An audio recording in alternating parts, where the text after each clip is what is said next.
You just got back from a mushroom hunting trip. Maybe you could tell us a bit about what you did.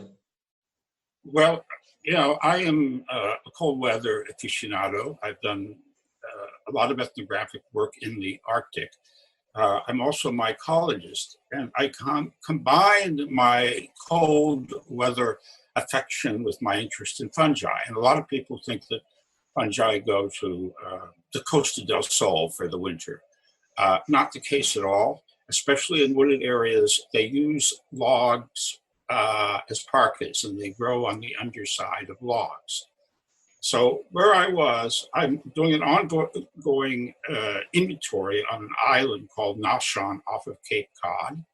And, it's an interesting place.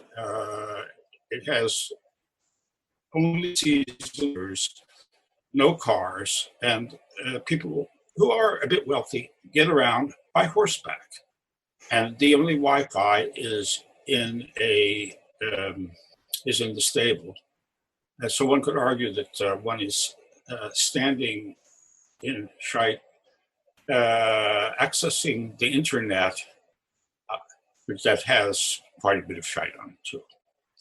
Anyway, I was researching, I'm researching the fungi, and at this time of year, it's entirely wood-inhabiting fungi, mostly under logs. And I found quite a few interesting specimens and ended up with a frostbitten finger. That must happen to you a lot, I imagine, in your line of work. Yes, that was for me, actually, that was the most interesting specimen because I've spent an enormous amount of time in the Arctic. I've never had frostbite before because I've always dressed accordingly.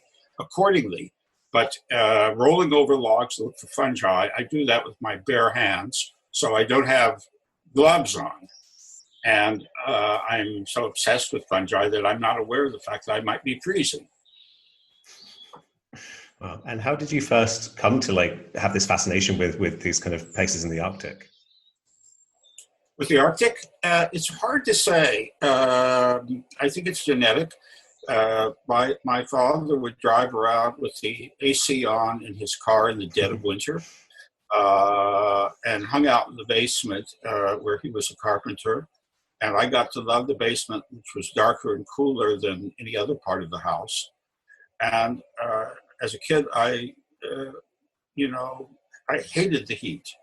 The heat and humidity would drive me absolutely bonkers. But I loved cold weather, and I love wandering outside.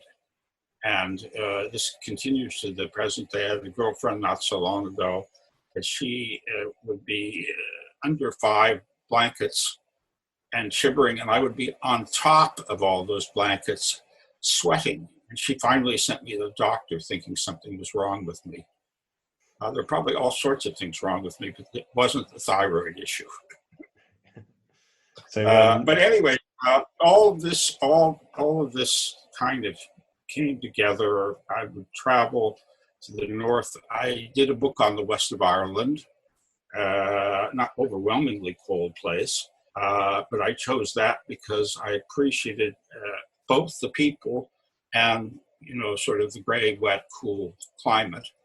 And from there, I went to Iceland, and from Iceland, I went to Greenland, and Greenland to the Canadian Arctic. I sort of moved increasingly north over the years.